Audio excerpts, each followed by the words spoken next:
खबर जहां पर जीएस 2023 में 32.92 लाख करोड़ के निवेश का प्रस्ताव, 32.22 लाख करोड़ का रुपए निवेश में एमओयू हुए हैं साइन। गुजरात वाइब्रेंट समिट और एमपी समिट का टूटा रिकॉर्ड, 92 लाख लोगों को रोजगार का वादा कर नया कीर्तिमान स्थापित किया जा रहा है।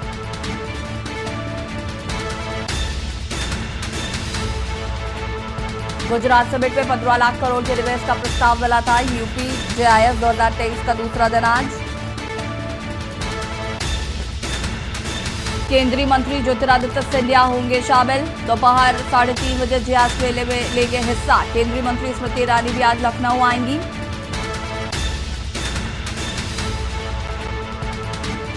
बड़ी खबर आपको बता रहे हैं।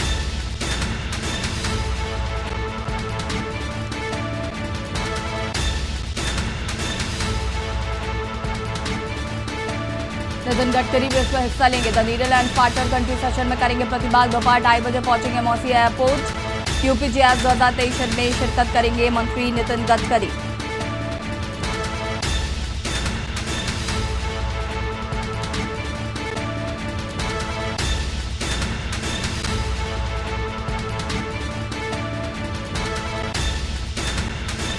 और इसी खबर पर ज्यादा जानकारी के लिए संवाददाता मनीष श्रीवास्तव हमारे साथ जुड़ चुके हैं। मनीष जी, क्या कुछ जानकारी है? आज दूसरा दिन है इन्वेस्टर समिट का।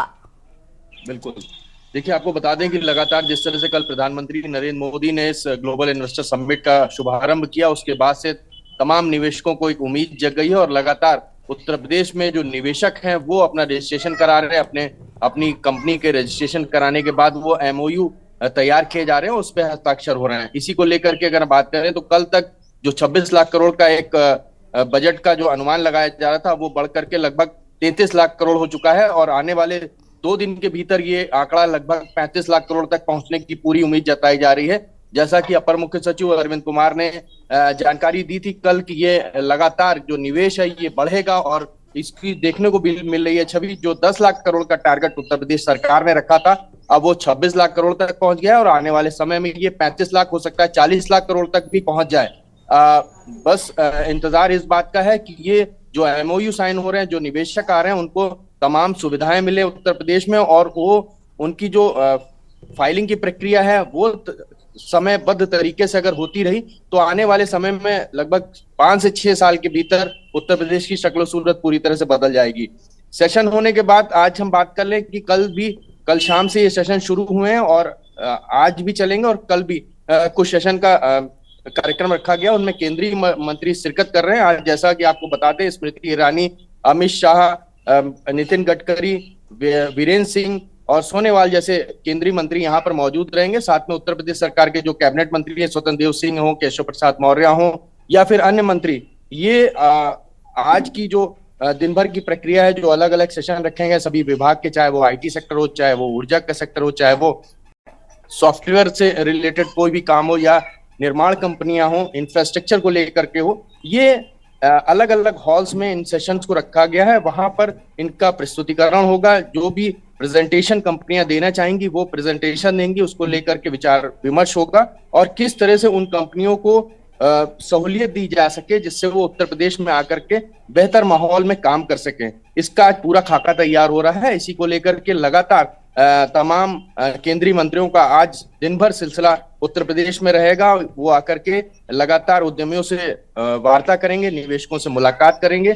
मल्टीनेशनल कंपनी के भी प्रतिनिधि इस समय उत्तर प्रदेश में ही हैं और ये 3 दिवसीय कार्यक्रम था। जैसा कि कल एक दिन गुजर चुका है, आज और कल 2 दिन का और कार्यक्रम है और सभी जो अधिकारी हैं, आला अधिकारी, वो ग्लोबल इन्वेस्टर समिट में पहुंच करके वो इन प्रतिभागियों से मुलाकात कर रहे हैं, इनके बारे में जानकारी ले रहे हैं, इनकी कंपनी के डिटेल लिए जा रहे हैं, उनके रजिस्ट्रेशन हो रहे हैं और यूपी इन्वेस्ट में उनका पूरा डिटेल उनका फीड किया जा रहा है और ये ऑनलाइन प्रक्रिया चल रही है। इस ऑनलाइन प्रक्रिया के तहत जितने भी निवेशक आ रहे हैं उनको सभी सहूलियतें देने के लिए सारे अधिकारी काम पर लगे हुए हैं।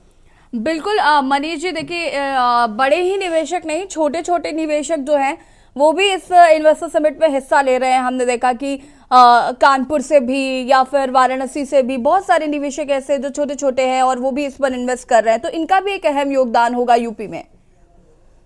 बिल्कुल यशी, जैसा आपने बताया, छोटे निवेशक हों या फिर स्टार्टअप, जो युवा हैं जिन्होंने टेक्नोलॉजी में एक अलग काम किया हुआ है, कुछ अपनी टेक्निक्स के द्वारा कुछ नई नई चीजें बनाई हुई हैं, उनके प्रेजेंटेशन भी यहाँ पर लगभग 1,000 से ज्यादा जो है वो स्टार्टअप्स के लिए जगह दी गई है। वो प्रेजेंटेशन करके अपनी जो भी उन्होंने उपलब्धि हासिल की है उसको प्रेजेंट कर रहे हैं। एकेटीयू की बात कर ले तो जो यहाँ पर एकेटीयू के डीन है उनसे भी हमारी बात हुई थी, उन्होंने साफ कहा था कि लगभग 1,000 स्टार्टअप्स आए थे, इनमें से सेलेक्ट करके कुल 50 स्टार्टअप्स को इस प्रदर्शनी में मौका दिया गया। और ये खासतौर से आपको बताते हैं, इसमें युवा हों या फिर जो भी निवेशक छोटे मोटे उद्यमी हों या मध्यम वर्गीय उद्यमी हों या मल्टीनेशनल कंपनी हो, सभी के लिए मौका है। वो एक रोजगार का अवसर खोल रहे हैं उत्तर प्रदेश में, आप आइए और निवेश करिए। ये चाहे छोटे हो, चाहे 2,000 करोड़ की कंपनी हो, चाहे वो 500 करोड़ की कंपनी हो, चाहे वो 1,000 करोड़ की कंपनी हो, सभी को मौका दिया जा रहा है।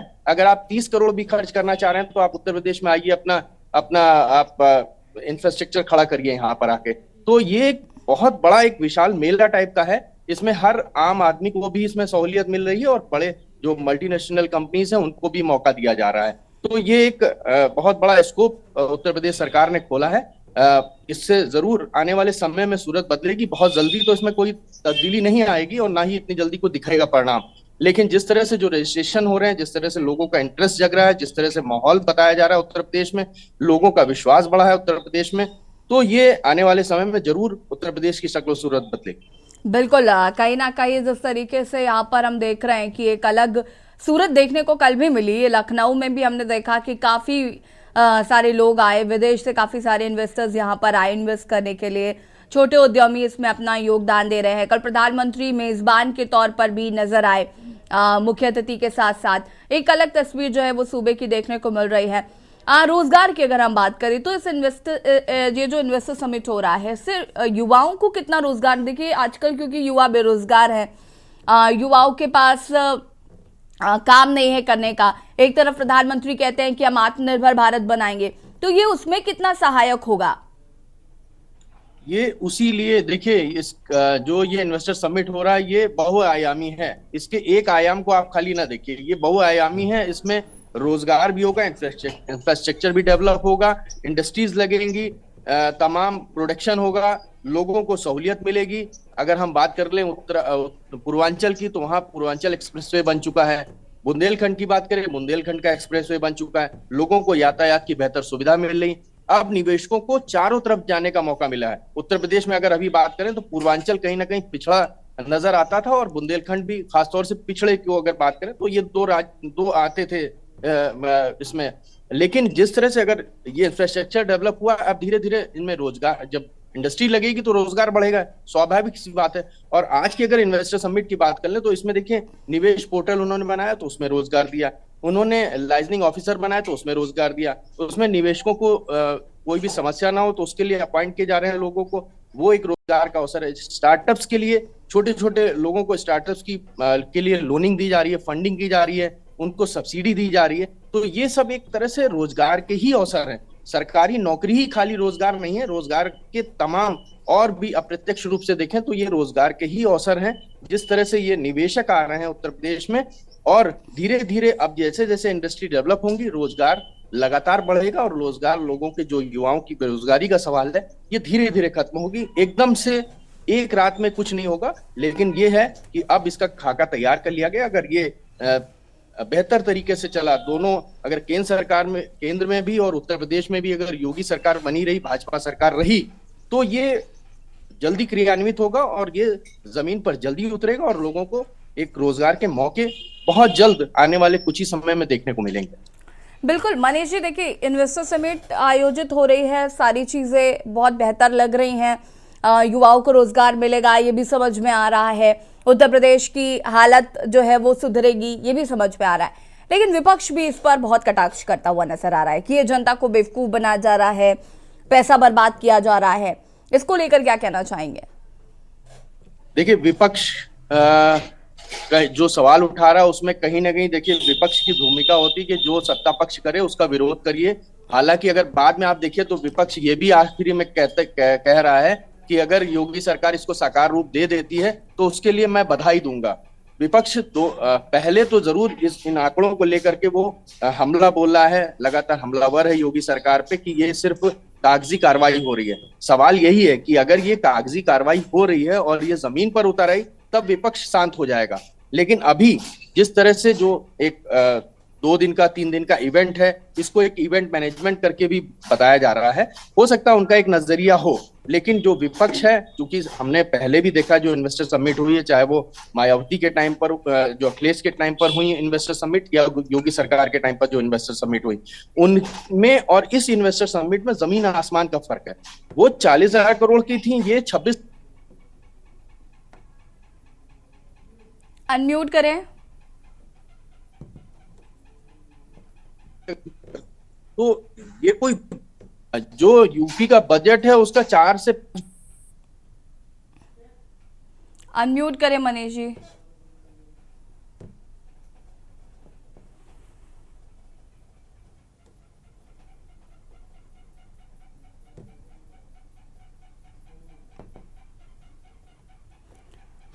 मनीष जी को फिर से कनेक्ट करने की कोशिश करते हैं। आपको बता दें कि यूपी में निवेश हो रहा है, सूबे की तस्वीर बदलेगी, ये कयास लगाए जा रहे हैं।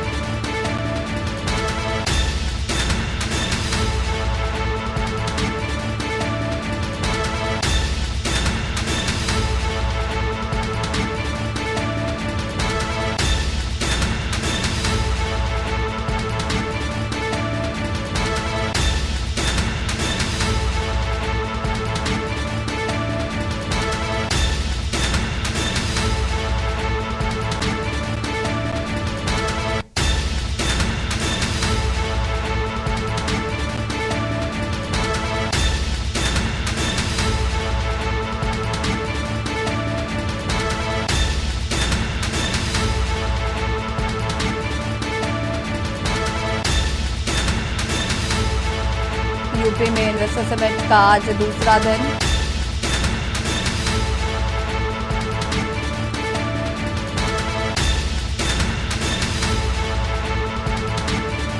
आज नितिन गडकरी, स्मृति ईरानी इस कार्यक्रम में प्रतिभाग करेंगे।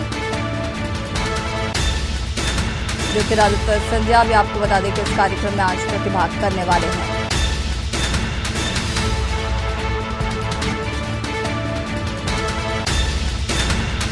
इन्वेस्टर समिट को लेकर तैयारियां पूरी कर ली गई हैं। आज दोपहर 2:45 पर आपको बता दें कि नितिन गडकरी पहुंचेंगे। ज्योतिरादित्य सिंधिया भी आज इस कार्यक्रम में शामिल होने वाले हैं। स्मृति ईरानी भी आज शामिल होंगी कार्यक्रम में। मनीष जी सुन पा रहे हैं आप? मनीष जी अपनी बात को पूरा कर सकते हैं आप।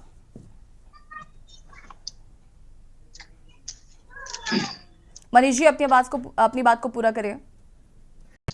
तो देखिए यशी, मैं यही कह रहा था कि जिस तरह से जो निवेश को लेकर के सवाल उठ रहा है विपक्ष का काम है सवाल उठाना, लेकिन हाँ, ये सरकार के आगे जरूर चुनौती रहेगी कि जिस तरह का जो एक परिदृश्य दिखाया जा रहा है ग्लोबल इन्वेस्टर समिट को लेकर के, जिस तरह से वादे किए जा रहे हैं, मुख्य रूप से अब उनकी जिम्मेदारी बहुत बढ़ गई है कि इस जो वादे किए उन्होंने वो साकार हो सके और इसको लेकर के काम हो और लोगों को एक रोजगार मिल सके। ये सवालिया निशान तब तक खड़े होते रहेंगे जब तक इस तरह की बेरोजगारी उत्तर प्रदेश में फैली रहेगी, लोगों को रोजगार नहीं मिलेगा, लोगों को डेवलपमेंट नहीं दिखाई देगा। तो ये सवाल स्वाभाविक है, लेकिन अब सरकार के लिए चुनौती है। सरकार उसको पूरी तरह से इस काम को करने में जुटी हुई है। देखना होगा आने वाले समय में कितना ये साकार रूप ले पाता है। बिल्कुल मनीष जी, बहुत बहुत शुक्रिया आपका तमाम जानकारी देने के लिए। और बता दें आपको कि इन्वेस्टर समिट का आज दूसरा दिन है और तैयारियां जो है वो लगातार की जा रही थी।